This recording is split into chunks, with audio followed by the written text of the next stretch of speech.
Bismillahirrahmanirrahim. Assalamualaikum warahmatullahi wabarakatuh.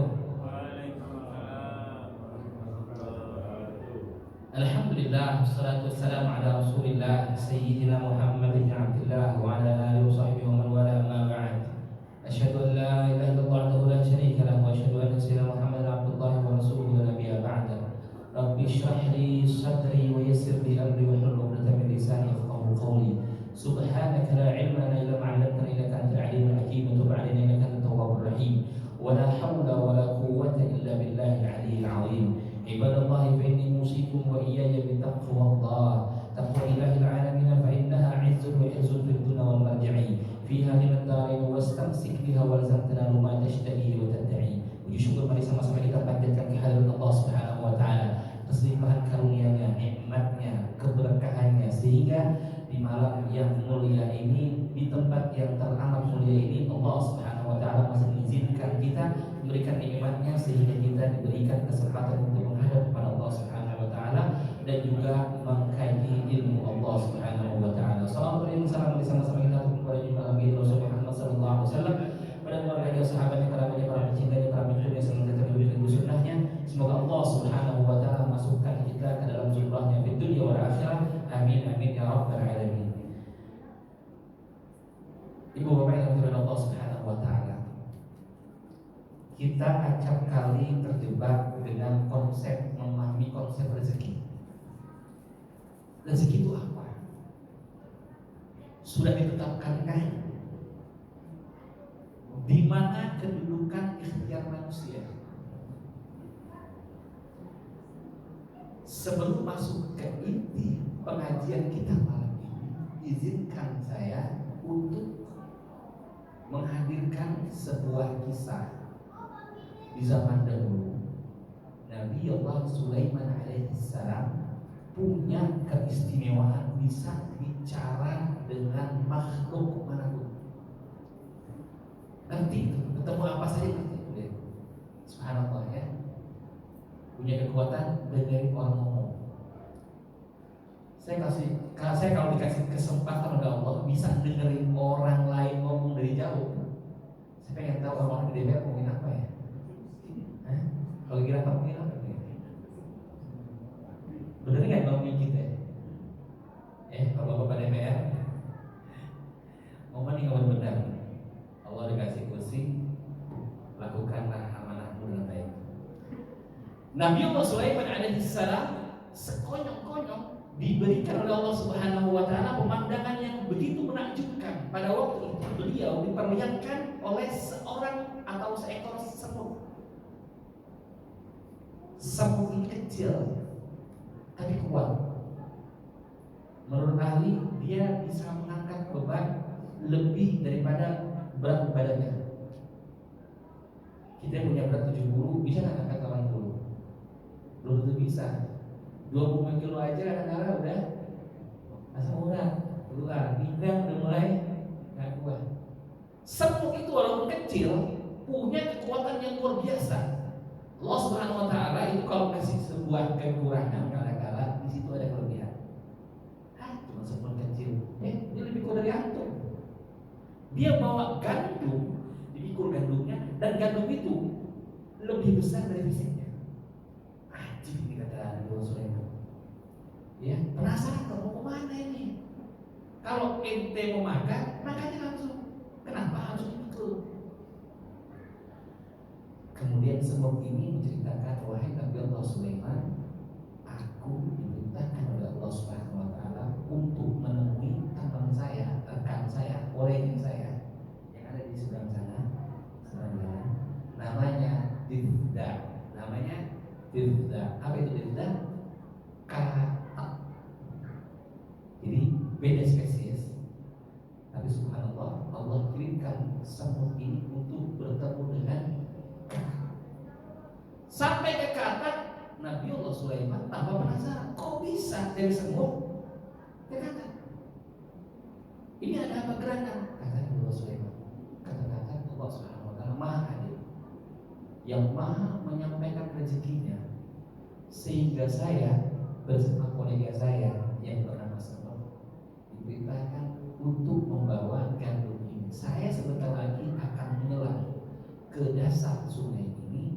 Di sana ada batu hitam, yang di dalam batu itu ada makhluk Allah bernama cacing. Cacing ini buta, namun Allah kirimkan dia rezeki dari atas daratan. Udah cacing, buta, di bawah dasar sungai, kemudian ada di dalam batu. Allah gak lupa rezekinya. Kita berapa tahun sekolah? 12 tahun, lanjut lagi kuliah, 4 tahun, lanjut lagi S2, lanjut lagi, diberi akal sehat, diberi ijazah sama Allah, diberikan pikiran yang luar biasa, tapi masih ragu besok apa. Kadang-kala bangun tidur, kita udah mikir cicilan tahun depan, udah dipikir hari ini. Ini penyakit. Orang sekarang menyebutnya overthinking, berpikir yang berlebihan. Kita nggak boleh kalah dengan cacing. Cacing yang nggak punya kekuatan, tapi dia, subhanallah, ditanya sama Nabi Allah Sulaiman alaihissalam, emang dia lagi ngapain? Ternyata dia bertasbih kepada Allah Subhanahu wa Ta'ala, meskipun dalam keadaan yang sangat sulit sekali, dalam keterbatasan, dia tidak pernah mengurangi kadar ibadahnya dia kepada Allah Subhanahu wa Ta'ala. Kita kalau dikasih ujian, satu ujian saja, kadang-kala udah berantuk maka kaki masjid. Jangan kurangi kadarnya, justru jauh lebih banyak. Dosisnya dibanyakin lagi. Kalau kita dapat ujian dari Allah Subhanahu wa Ta'ala di tempat kerja kan, di rumah kan, di jalan kan, tetap dosis ibadah kita kalau bisa dilakukan. Ini sebagai pembuka bagaimana Allah telah menjamin rezeki setiap makhluknya. Saya sering berpikir, Pak, Bu, kalau pulang kerja dari kawasan Kuningan, lewatin Mall Ambassador, lewatin kota Kasablanka, itu beragam model manusia padat, tukang cilok, tukang tambal ban, semua. Sampai kalau saya pikir, subhanallah, Allah nggak lupa masih makan. Allah nggak lupa nyampaikan rezeki itu ke dia. Kau tahu? Bukti masih hidup. Hari itu masih hidup. Allah menjamin hak dasar kita untuk hidup, tapi Allah tidak menjamin keinginan kita.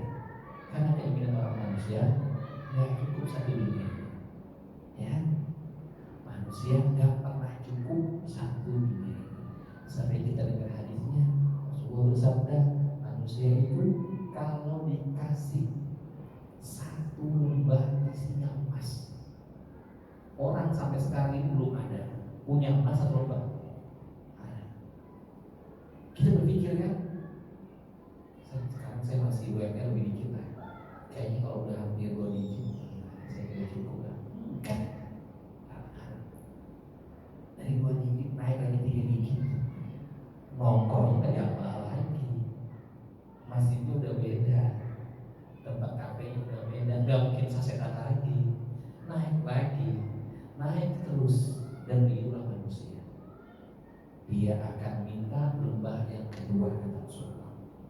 Padahal tidak akan bisa mencapai tingkat kepuasan kecuali kata Rasulullah dia sampai dari sana. Perutnya diisi dengan tanah. Ya. Rugi kalau sudah kita fokusnya dari bangun tidur mikir rupiah, duit. Rugi. Makanya bangun tidur, apa yang harus kita lakukan sebenarnya? Ini jalur lagi Pak ya. Yang harus kita lakukan ketika bangun tidur itu kan baca doa. Doanya itu adalah afirmasi kalau kita itu mendapatkan nikmat yang luar biasa. Bangun tidur, alhamdulillah, pada wa ilaihi. Alhamdulillah Alhamdulillah, segala puji bagi Allah. Nikmatnya tidak terhingga. Bangun tidur itu dulu. Nikmat yang begitu besar, yaitu kita masih hidup, masih melek. Itu dulu terus diafirmasi setiap bangun tidur. Kalau Allah sudah memberikan banyak nikmat kepada kita, dan alhamdulillah, nggak usah mikir yang lain. Target hari inilah, capaian hari inilah, target belum nyampe, validasi belum, minggu depan targetnya harus nyampe, tagihan udah ada di depan mata. Itu yang membuat kita nggak produktif, dan Allah malas kasih rezeki. Kalau kamu tidur udah mukanya cemberut mikir tagihan. Alhamdulillah, Allah tukar deh misalnya, Pak, Bapak punya aset 2 miliar. Bapak besok pagi gak bangun lagi. Bisa gak Bapak kasih saya 1 miliar? Tapi masih mau, karena masih murah aman. Berarti ketika antum melek, antum udah punya 1 miliar itu sebenarnya. Ya kan? Iya. Ini yang kadang tidak hadir dalam kehidupan kita sehari. Kita memulai hari kita udah salah. Yang dipikirkan selalu target yang belum nyampe. Rumah belum gede, anak belum kerja, anak belum kuliah, cucu saya belum ini. Gak ada akhirnya. Pak, Bapak, kata Nabi kalau dikasih 1 wadi, 1 lomba emas, nggak cukup masih. Ya sudah, berarti yang ada di mata, di dalam mata, nikmati, syukuri untuk hari ini, rayakan hari itu, supaya kita lebih memaknai nikmat dari Allah Subhanahu wa Ta'ala. Kita alih-alih menikmati Allah, nikmat Allah yang ada di kita, selalu mikirnya belum ada, sehingga kedistrak otak kita ini sehari-harinya mengejar. Yang dikejar lari, sifatnya rezeki itu kalau dikejar sekonyol-konyol terus balik badan menghadap kepada cahaya, nanti dia akan mengejar Bapak. Ini bagian tiris. Coba nih Bapak ingat dulu, sudah dijanjikan entah nih bulan November kita dapat tender bagus, dan sekarang sampai itu tender turun, sholatnya selalu mikir tender, gimana caranya ini bisa jebol. Hari ditipu sama temannya, banyak terjadi gitu. Kenapa? Karena kita salah fokusnya. Fokus ketika antum melangkahkan kaki dari rumahmu untuk ke tempat kerja, niatin ya Allah, hamba cari rezeki dan hamba ingin fokus. Nah, kalau dikasih kesehatan, super inginnya nanti jadi semangat jemaah. Kalau zuhur, asar ya Allah, hamba ingin nanti ibadah. Jadi fokusnya kita itu bukan ke kerjaannya. Ini yang bikin kita capek. Ini yang bikin rezeki kita muter-muter situ aja. Fokusnya salah.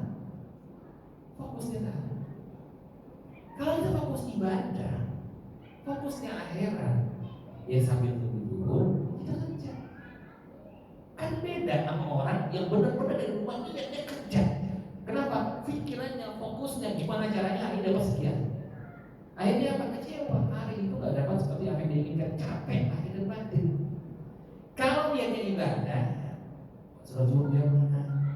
Asal jamaah tepat waktunya, itu berapapun yang Allah kasih, hatinya tenang walaupun badannya capek, tapi pikirannya jernih. Nyampe rumah gak marah sama bininya, nyampe rumah gak sensi dengan anaknya. Nah, mulai besok Senin, kalau yang masih kerja target, siap-siap kecewa. Walaupun Islam itu mengajarkan kita supaya maksimal dalam ikhtiar, tapi akal pikiran kita, hati kita tergantung kepada akhirat. Pengen sholat, pengennya nyampe kantor nanti, kita amal melakukan yang hak kita lakukan hak, yang batil kita kerjakan batil. Baik, malam ini kita mengaji sebenarnya rezeki itu sudah ditetapkan oleh Allah atau bisa kita ubah dengan ikhtiar kita. Dalam Islam, apalagi kita ahli sunnah wal jamaah, bahwasanya rezeki itu adalah ketetapan ilahiyah, namun kita manusia dibebani oleh Allah untuk berusaha. Sekali lagi, konsep rezeki dalam Islam kita ahli sunnah wal jamaah bahwasanya rezeki itu adalah ketetapan ilahiyah, ketetapan Allah.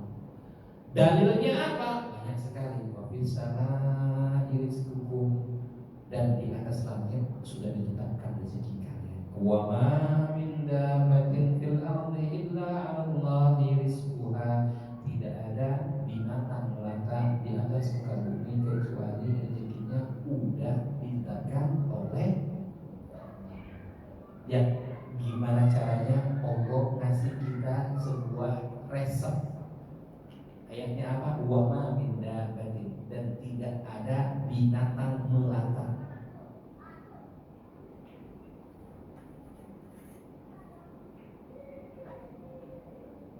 Dabbah dalam literasi bahasa Arab adalah binatang melata. Kakinya nggak ada biasanya, jarang apa perlu susah, ataupun ada kaki tapi nempel. Rata-rata dabbah binatang melata. Makanannya lebih sulit dijangkau oleh dia. Dalam kata lain, makanannya jauh lebih jago dari dia. Cicak, makannya apa? Nyamuk, serangga. Punya saya. Cicak gak pernah stres mikirin gimana caranya dia makan. Tapi kata Allah, sesulit-sulitnya dia, sudah aku jamin. Sudah aku jamin. Nah, kita punya kaki. Rezeki kita nggak susah-susah amat. Nggak kayak cicak, nggak kayak ular dan yang lain, nggak kayak cacing. Ibarat kata Allah Subhanahu Wa Taala, yang tersulit sekalipun wa ma min dabbatin fil ardi illa 'ala Allahi rizquha. Allah jamin rezekinya. Tadi saya sudah contohkan dua slide yang tadi. Gimana caranya? Ini rezeki bila ente nggak bisa masuk nalar. Ini bapak-bapak yang ada di sini punya kalkulasi yang luar biasa. Kadang-kadang gajinya 10 juta, pengeluarannya 15 juta. Dari mana sisanya? Oh alah, ini bapak-bapak semuanya pedenya kelewatan. Kadang baru dapat saldo 50 juta udah masuk showroom, nanya-nanya Pak Jero, berapa? Ini bapak-bapak pedenya kelewatan ini. Begitulah seorang laki-laki, ya nggak Pak? Iya, pede aja dulu. Yang penting mampu nanti belakangannya, ya kan?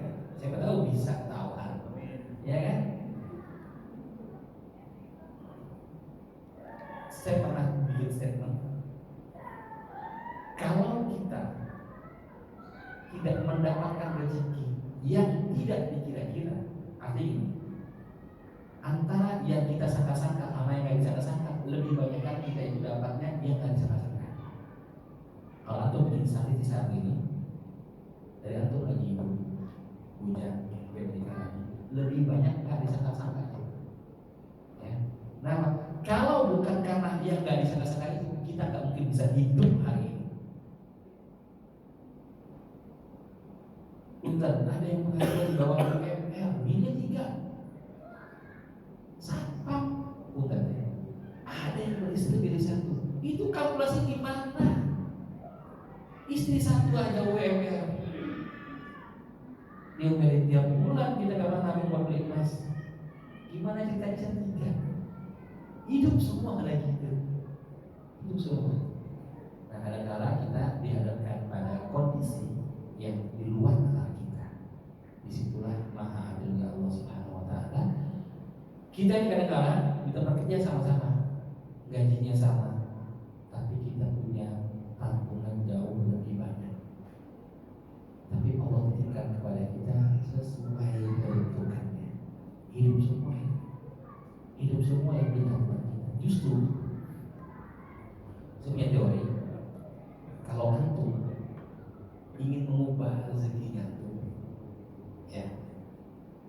minta sama Allah itu, karena Allah kasih tergantung wadah simpanannya tuh. Ya Allah, minta rezeki ya segini, dikasih lebih uber, ya. Jadi kalau minta sama Allah yang banyak, wadahnya gede, tempatnya nih, gede. Caranya gimana? Pikiran jauh lebih banyak dari saat ini. Kalau yang kita pikirin cuma anak kita, ya udah segitu. Kita pikirin saudara kita pikirin rumah kita. Buat dari orang tua, jangan bisa nolak. Udah minta, nyampe di hatinya, nggak ada antara dia sama langit itu hijau, buru-buru di hati. Kalau orang udah minta, nggak ada kata lain. Bismillah, samaan Allah, berangkat, udah siap. Yang paling habis sama orang tuanya dia tadi gimana? Yang orang tuanya belum meninggal sudah ngincer-ngincer warisan, dia juga hidup gitu. Nggak ada ceritanya orang dapat warisan nanti jadi enak gitu.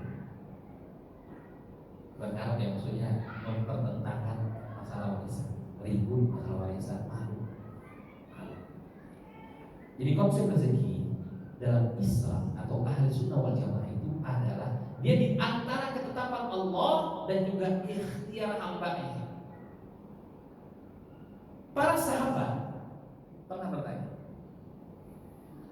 Rasulullah SAW bersabda, manusia itu ketika ada dalam perut ibunya sudah ditetapkan rezekinya, ajalnya. Dia bahagia atau sengsara itu sudah ditetapkan. Masuk surga atau enggak bahasa kasarnya. Terus kata sahabat, ini kita ngapain?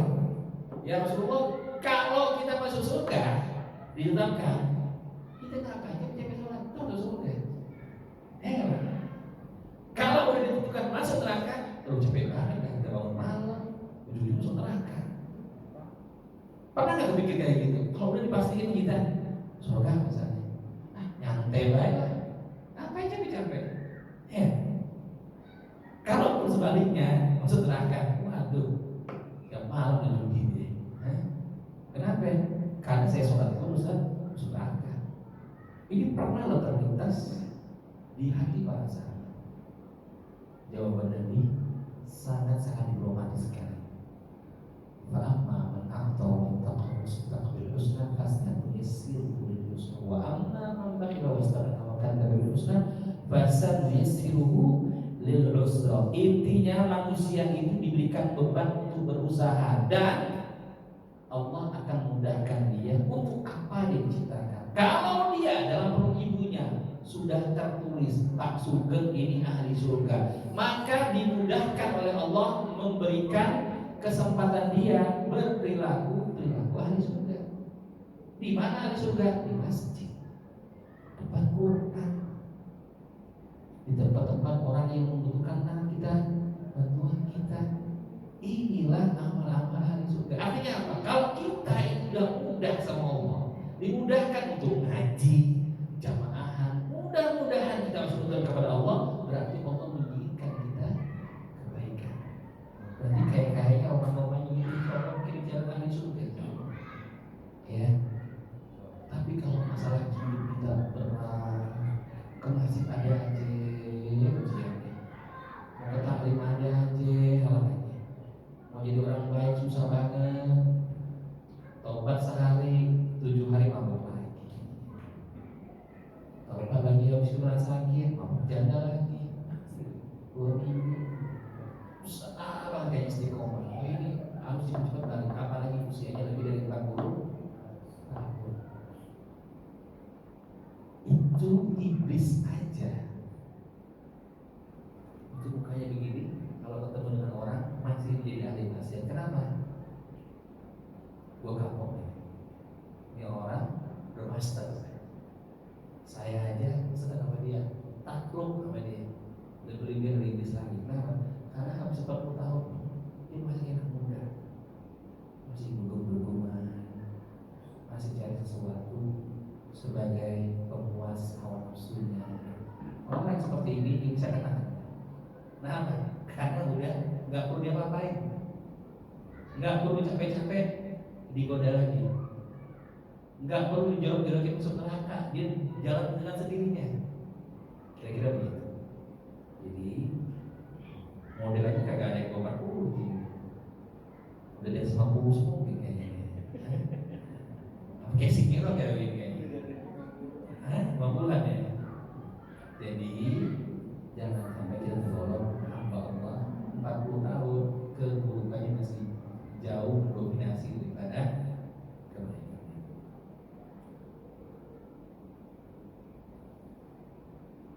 Ada perintah dari Allah untuk berikhtiar. Apabila telah ditunaikan sholat, maka bertebaranlah kamu di muka bumi dan carilah karunia Allah. Ini di surat Al-Jumu'ah.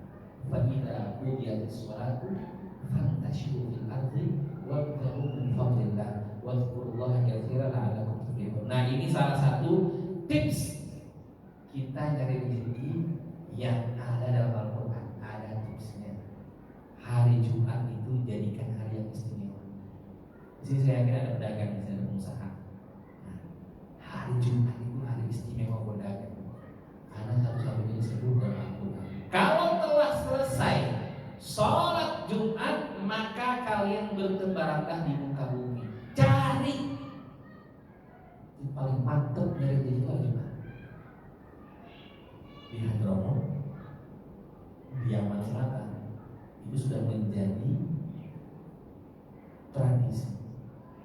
Tukang buah, tukang sayur, itu kalau Jumatan orang itu di masjid agungnya, semuanya juga berkah. Ini nggak kayak kita di sini cari kerja kayaknya dari pagi ke pagi lagi, kan? Ini majlis taklim rame, di pasar ada kalau tutup. Waktunya sholat, nggak ada cerita lain, tenang, nggak pernah ada masalah itu. Kenapa? Karena dia dari KPI dimintakan Allah dalam Al-Quran. Kalau udah kelar Jumatan, yang punya usaha-usaha itu ditinggalkan dari Jumat istimewa ya.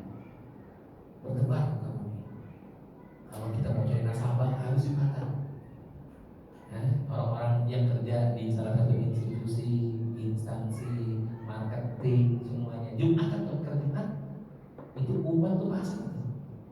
Kalau kelar Jumatan jangan mesti khotib. Selesai. Nggak ada keberkahan kata Rasulullah. Jualan di dalam masjid itu nggak ada keberkahan. Bisa alim gini masih taklim, kelar taklim, sholat isya. Ada tender nih kata Rasulullah. Jangan. Kata Rasulullah kalau bicara itu jangan di dalam masjid. Nggak ada berkahnya. Nggak ada berkahnya. Nah kalau dagang aja nggak berkah, gimana caranya nyalon? Gimana caranya orang nyapres di masjid teriak-teriak? Gimana caranya orang yang mau jadi anggota dewan kalau di dalam masjidnya dia teriak-teriak? Masjid itu harus suci, bersih, gak ada intrik-intrik politik. Ya, yang paling bagus adalah setelah selesai sholat Jumat.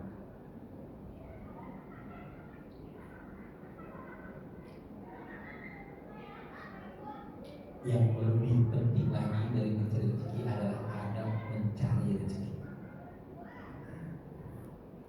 Jangan-jangan selama ini rezeki kita sampai mutar di sisi aja, adabnya mungkin kurang. Yang pertama, yang tidak bisa ditolerir adalah tingkat kehalalannya harus nomor satu. Ada syubhat di kita yang tiga. Apalagi haram. Apalagi haram. Yang haramnya susah lagi halal, bohong. Gak masuk akal ya. Allah yang belum rezeki. Kok bisa kita bilang dari yang haram aja Ustaz lebih mudah? Gak bisa.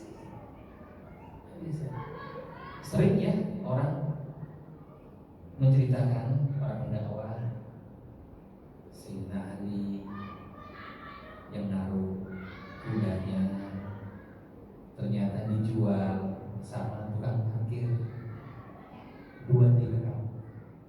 Padahal dia udah siapin 2 dirham. Akhirnya Sayyidina Ali ke pasar, nemulah itu pelana. Ini dari mana? Ada murah. Berapa dijual 2 dirham? Subhanallah, kata Imam Ali. Saya tadi mau ngasih dia dengan cara yang halal 2 dirham. Kok mau dia buru-buru menjual itu? Jadi kata Ibnu Mas'ud, ya, kan jatah kita di dunia ini dari lahir. Gua apa nanti? Itu udah ada. Katakan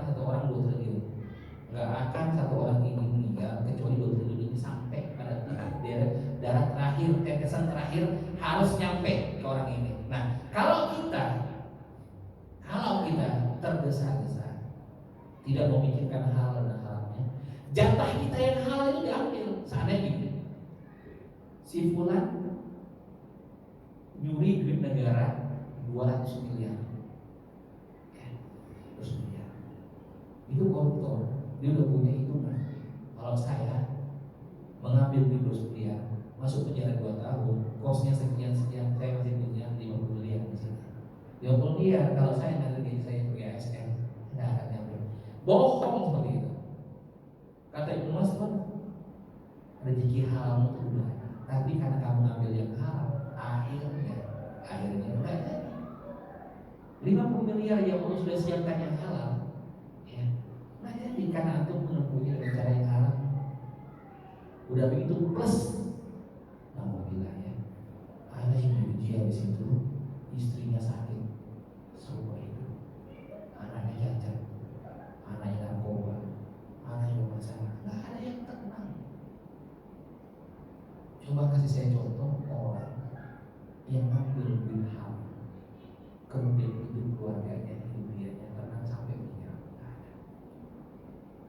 Tadi siang malam aku ke telepon, masuk WC bawa handphone, sampai kecebur dalam toilet berapa kali HP-nya. Yang ketawa pengalaman nih kayaknya. Mau hubungin siapa dalam toilet? Itu yang membuat kita gak nyaman. Wallah, kalau kita ini lurus, hidup kita tuh tenang.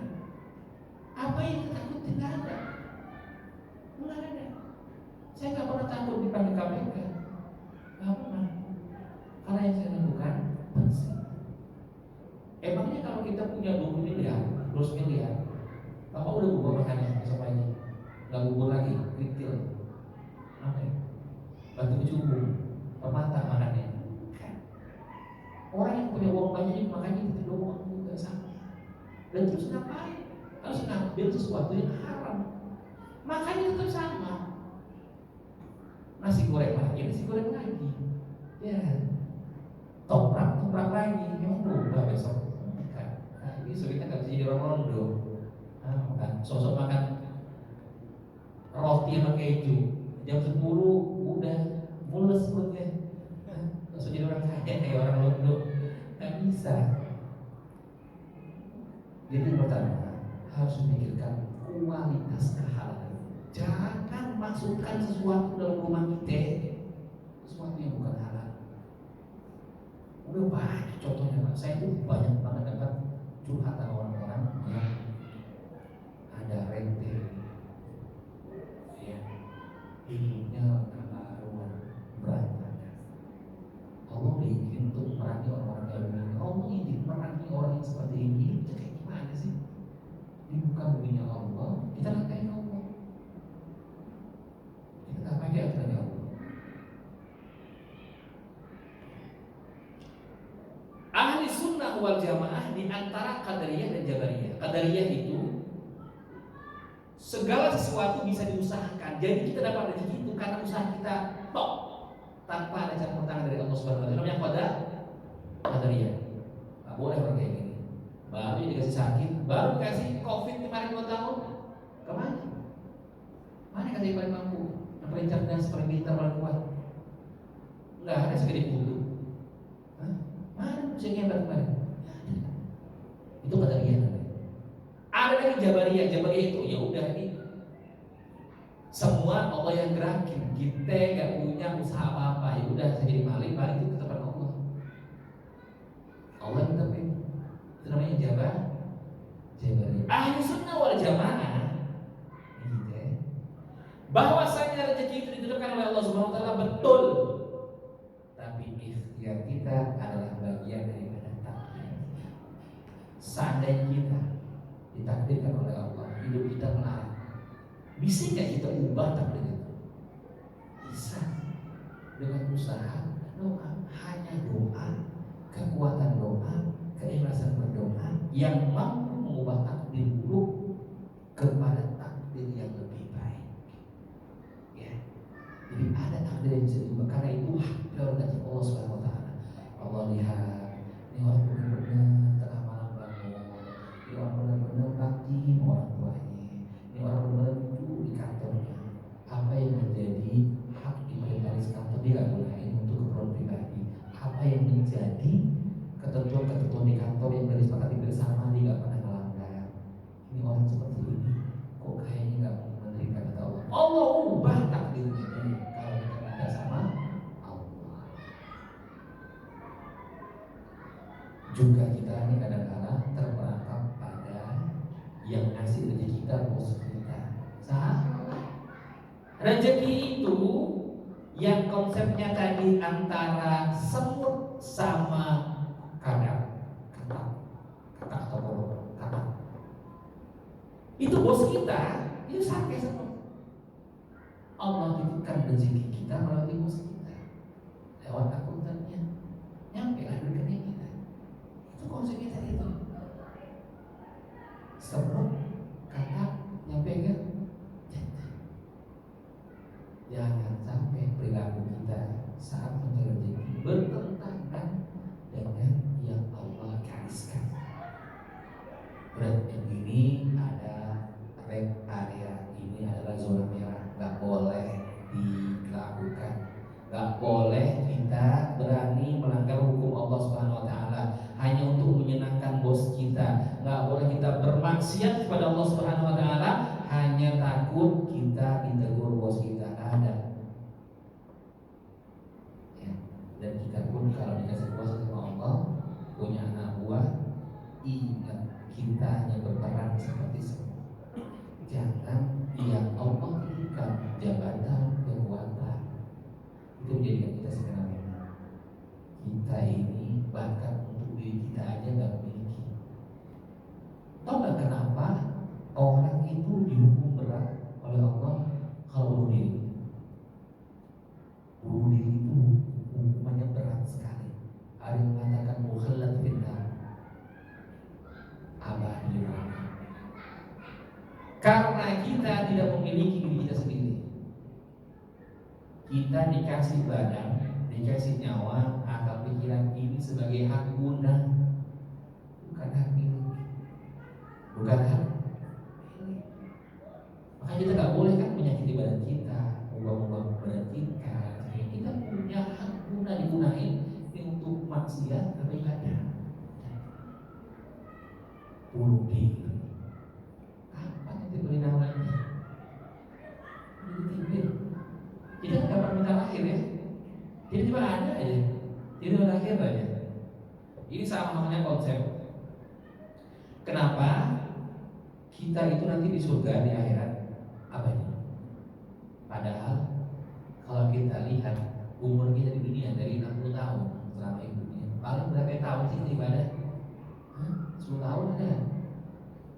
Sepertiga usia kita tidur, sepertiga lagi kerja, ibadahnya paling sehari berapa sejam? Udah sejam dimasukin iblis lagi, kirim mana-mana. Dari 60 tahun kita ibadah maksimum 20 tahun. 20 tahun ini bisa mengatakan kita ke surga selama-lamanya. Kok bisa? Kenapa enggak? Balasannya 20 tahun juga. Sebaliknya, saya kasih gambaran lain. Orang yang kafir selama hidup dunia, berapa tahun dia kafir kepada Allah? 70 tahun. Kenapa dia abadi